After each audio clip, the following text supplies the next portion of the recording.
The morning of July 1st, I was getting up and about and getting ready for work, and I noticed a voicemail. There were multiple voicemails on my cell phone from my sister.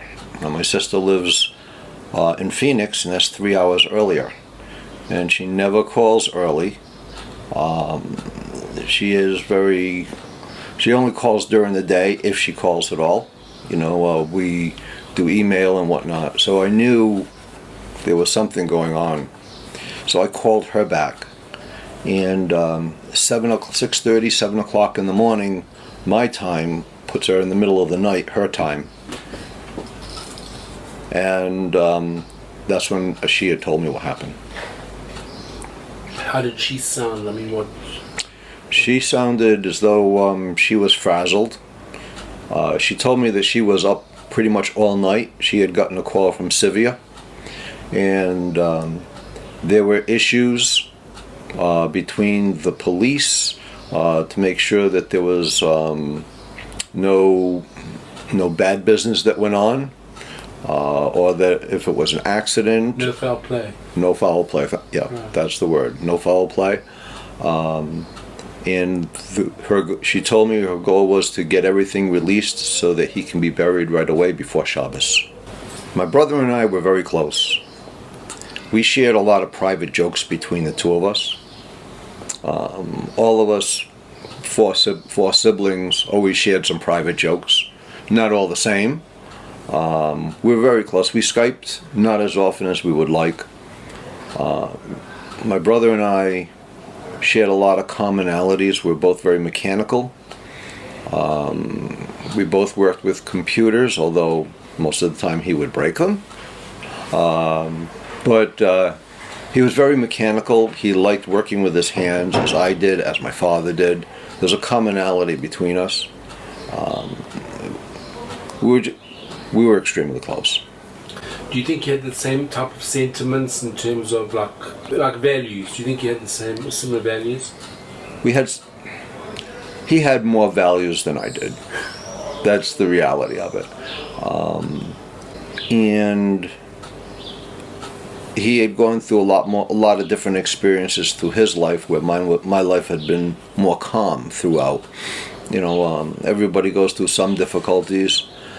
I think he had a lot more thrown at him than the average person. He handled a lot more.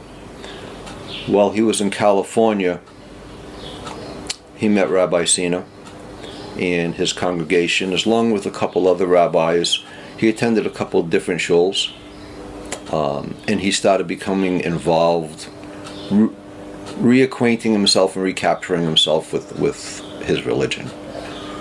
Growing up, we pretty much watched out for each other. I'm 10 years older than him, so there really wasn't much for him to do on that respect. Once he got into his teenage years, I was already married and I was doing my own thing. So I really wasn't aware of everything he was involved with. Little brother, he's still in school, and I'm trying to put my life together. Married, couple of kids. By the time he was 17, 18, I already had a couple of kids. I had a house, and I'm working the 6 days a week, 8, 10, 12 hours a day, whatever I have to do to get it done. So we did have a disconnect for a while. I did start building onto my house, and he would ride his bicycle from where he was living with my folks to my house, which was better than 20 miles. He would ride, come up, work to help me, and then leave and ride his bicycle home because he wanted to. I know he always had a closeness to me. Being little brother, I didn't always have all the time for him, especially with life. We always say life gets in the way. I think we just don't pay attention to it. He had talked about wanting to learn more, to be able to speak more, to be more deeply involved with his religion, and basically to learn. Well, in California, he did see the connection of the congregations, that he was involved with 2 different congregations, and he absolutely loved that. He wanted a deeper understanding of the religion. He knew the basics.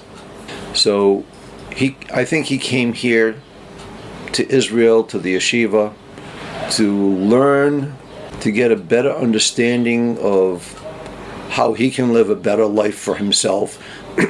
For coming here, it gave him the chance to be with like-minded people who wanted to learn, who wanted to understand, and people who had this similar religious beliefs.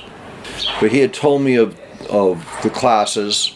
He had told me about they would talk about a particular topic, and every once in a while, everybody, it's easy to sit there and nod politely, I understand.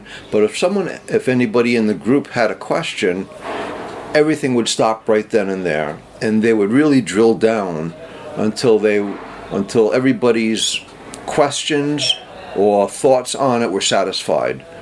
They would go on any particular topic. They would talk about one thing. They'd be looking at a book, and they'd stop pulling other books off the shelves to try and contradict what that book said. And one little topic might take an all day for them to finally achieve resolution on, where it was probably thought that would be a 15-minute item. But yeah, they took the time to really discuss and understand any topic that they were working on. And he really appreciated the fact that when he was looking for a yeshiva to go to, nobody wanted him. A Jew coming to Israel and nobody wanted him. How sad.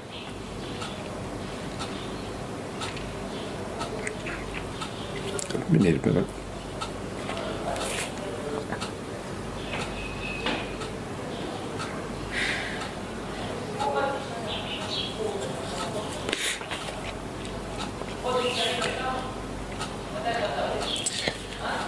Rabbi Gold, excuse me.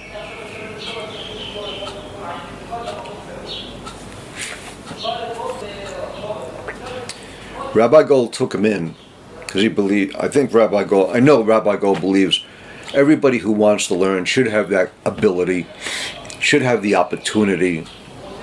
And I believe from the conversations I've had with Rabbi Gold, that was the purpose of having this yeshiva. Not just for having a motley crew of people that aren't welcome anywhere else, but for those that are not children, teenagers, that these are the people who really want to learn.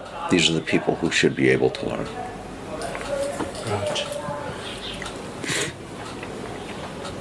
Well, as you know, the purpose of me coming to Israel to begin with was the first Yitzhak. My brother and I had talked previously about me possibly coming out this year. It's one of those things where, I'll come out. And then a year passes. Then I'm going to try and do it this year. Then a year passes. You never see that there might be a finality to it.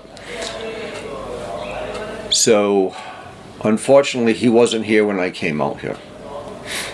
But coming out here was to go to the cemetery, to be involved with the first Yitzhak, to meet the people who meant so much to him, to get a better understanding help me to understand who he was while he was out here. And when we had a celebration of life after we were at the cemetery, I had noted that at first I didn't really understand why he had to come here. I mean, I was all for it, but I didn't understand why. But after I was here just for a few days, I understood. I understood the closeness of the people. I understand how everybody had the same goal. I hadn't been involved with religious studies in many years. I haven't been in a temple or synagogue in many years. So coming out here on Friday, I was in time to get involved and for Shabbos. And the Shabbos services that I went to were very similar to what I had gone to when I was very young, before I had my bar mitzvah. But here, there's a whole different feeling, because here you are in the land of Israel. At home, you talk about the land of Israel. There's a big difference. You see it, you feel it. There's an air about it that I don't think can exist anywhere else. I went to the different Shabbos services with various people, with various groups. I was assisted because, as I said, it's been many years. And from that, I had a warmth inside. I felt good. My brother talked about the yeshiva all the time. I didn't know if it was a commercial building, a residential building. Didn't understand that. He never had a camera to walk around and show me. I liked the way it was. When I got here, I saw how it was set up. It was explained to me. Two learning areas, kitchen, office, bedroom. The physical layout is fine. It suits the needs. From what I've seen, with the amount of people that are coming here, it's starting to get tight. So hopefully, I'm hoping the yeshiva can grow some more. The people that I've met that come here to learn, they're all good people. I've met most all of them. I've talked with them. They've talked about the yeshiva. They've talked about my brother. And I found that it's a home. It's a home for those who want to learn. It's not just a commercial building where you sit in a classroom. It's a learning center. It's what it really is. He was the person who would come into a room and light up the room. He used to joke to me when we were talking about it how pretty much he was the youngest person here. At his age, he was the youngest person here. But they all loved him because they knew that if something needed to be done, he would do it. If they didn't know something, he would find out. He would take on the cares of everybody, or the concerns of everybody onto his shoulders to make everybody else's life easier. I think creating a way to remember anybody is significant, whether it's my brother or anybody. Everybody is somebody's brother, mother, father, son, daughter to somebody else. So everybody should be remembered in some way. With the impact that I've been told that he's had here in the yeshiva, I understand that the yeshiva wants to do something as a remembrance to my brother. I think it's admirable that somebody who is not a true relative wants to take the lead and ensure that he is remembered. Normally that's done by family members. I find it so unusual that someone else other than family, blood family, would want to do that.